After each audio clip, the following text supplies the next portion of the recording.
대한민국 금융사가 아니 대한민국에 이런 일이 있을 수가 있습니까? 예, 장영준 증인께 여쭙게요.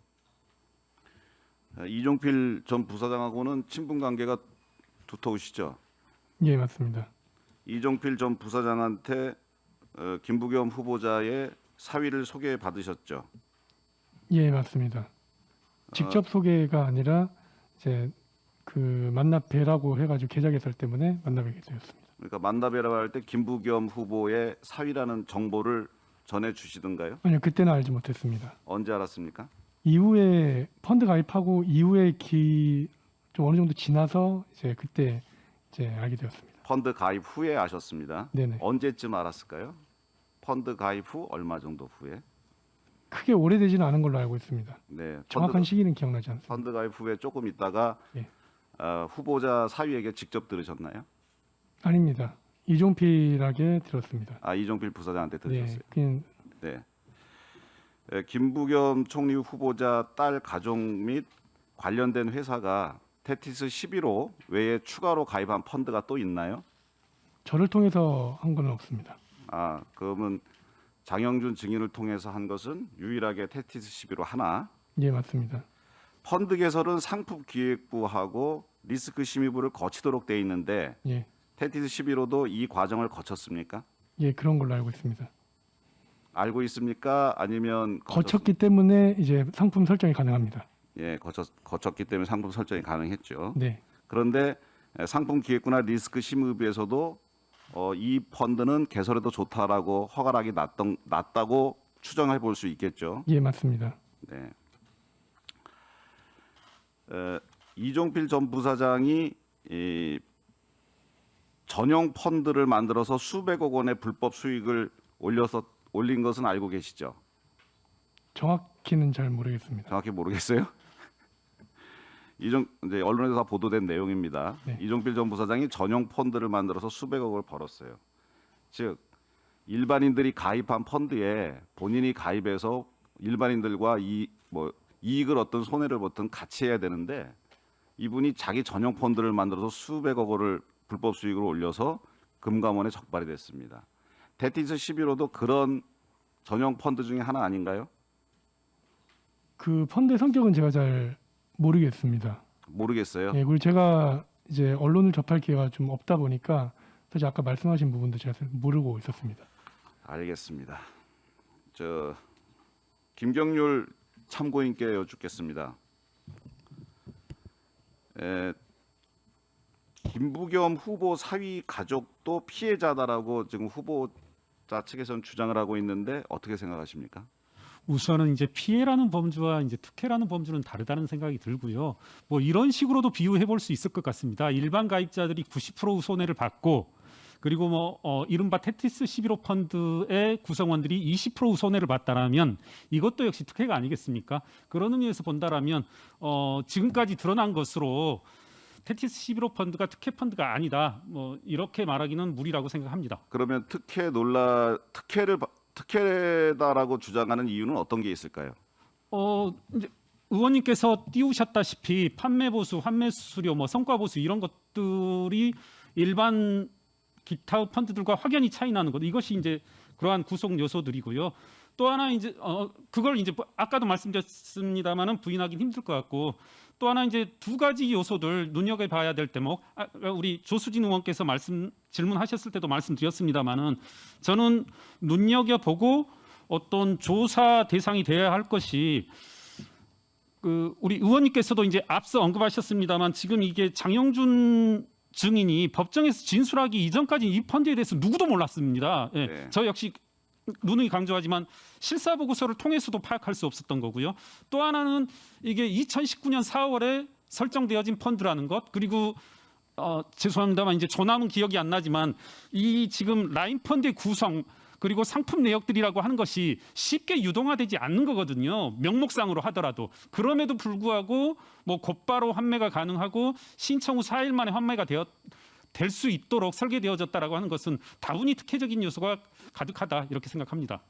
장영준 증인께 여쭐게요. 법정에서 테티스 11호를 언급한 이유가 뭡니까?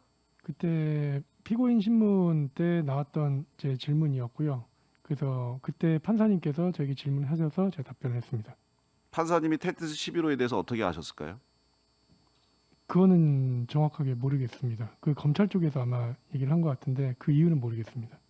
테티스 11호는 아무도 모르는 펀드였습니다. 사실 후보자 가족이 당시 수익률이 한 5% 이상이었는데 그냥 바로 빼버리고 그리고 부사장도 빼버리고 해서 펀드를 영원으로 만들었으면 아무도 몰랐을 그런 펀드인데 사실 사전에 환매했으면 충분히 이익이 발생했죠. 그런데 더 많은 수익을 챙겨야 됐고 그다음에 언제든지 환매, 매일 환매가 가능하기 때문에 그냥 놔뒀는데 이게 아무래도 그 부사장이 있다 보니까 내부 정보를 잘 아니까 조만간 환매 중지가 된다. 그러니까 그게 10월 10일이다. 그러니까 10월 4일 날 신청해서 10월 1일 날 신청해서 10월 8일 날 환매 받는 것으로 그렇게 됐었단 말이죠.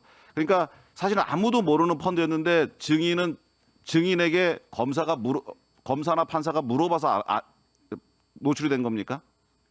증인은 먼저 얘기한 게 아니에요? 제가 테티스 11호 존재에 대해서 먼저 얘기하지 않았고 또 네. 그랬던 이유가 테티스 11호 같은 경우에는 제가 이제 영업한 고객분들이 아니고 이제 이중필 쪽에서 이제 설정이 가능하냐고 이제 질의를 해서 만든 펀드이기 때문에 그에 대해서는 제가 크게 이제 물어보지 않았습니다. 알겠습니다.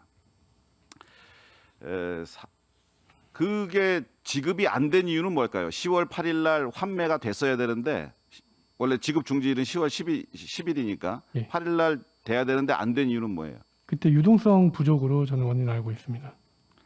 그렇게 알고 계신 거지 실제로 그건지는 모르시는 거죠. 예, 그렇게 그 당시에 그 라임자산 운영에서 기자회견을 했었고 알겠습니다. 예, 당시 라임 자산 운용에서는 유동성 부족 때문에 지급이 안 됐다라고 발표를 했는데 예, 실제로는 금융당국에서 범죄 관련 펀드라는 판단에서 제지를 했다라는 것이 보다 합리적이고 사실에 부합하다고 저는 생각하는데 김경률 참고인께서는 이 부분에 대해서 어떻게 생각하시는지. 저도 그렇게 알고 있습니다. 사실 이제 뭐 계속 이야기가 나오고 있습니다만은 테티스 11호 펀드 실체에 대해서 접근할 수 있는 정보 등이 거의 없어서 저도 언론 보도를 통해서 사실 알고 있는데요. 그와 같이 최초에는 제가 알기로 대략 60에서 70% 가량은 이미 환매가 이루어졌고 나머지 이제 30-40%에 대한 환매 과정에서 환매 신청을 했고 일반적이라면 이루어졌을 텐데 금융당국의 어떤 개입에 의해서 안 되었던 걸로 저도 알고 있습니다. 그렇게. 네. 정구집 증인께 여쭙겠습니다. 테티스 11호는 처음 들어보시는 이야기셨죠? 당시에.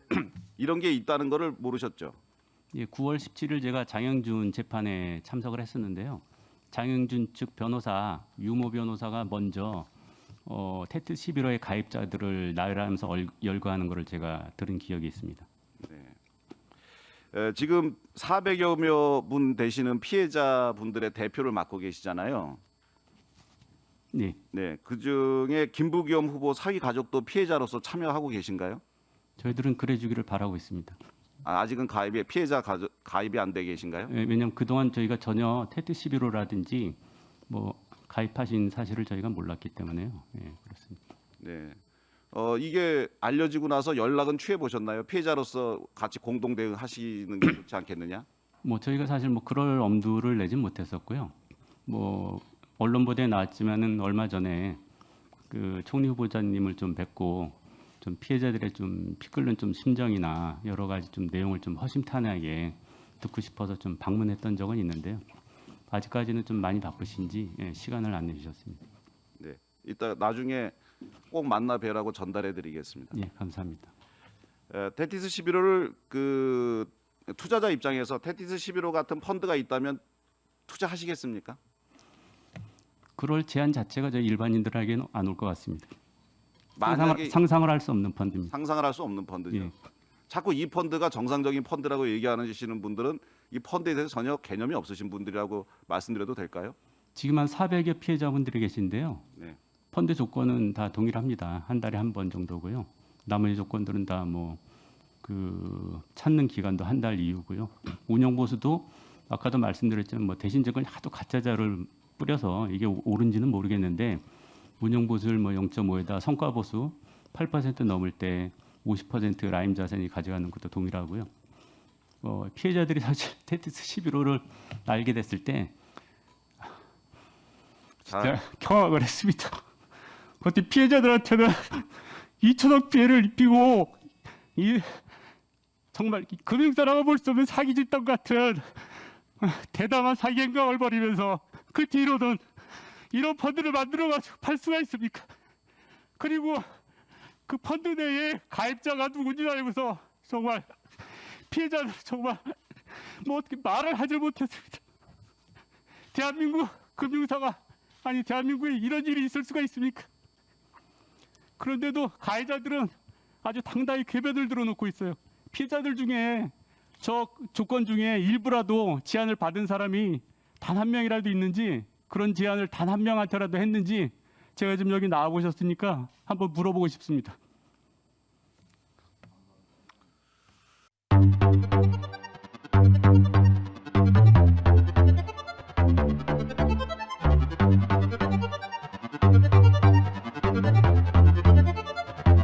Thank you.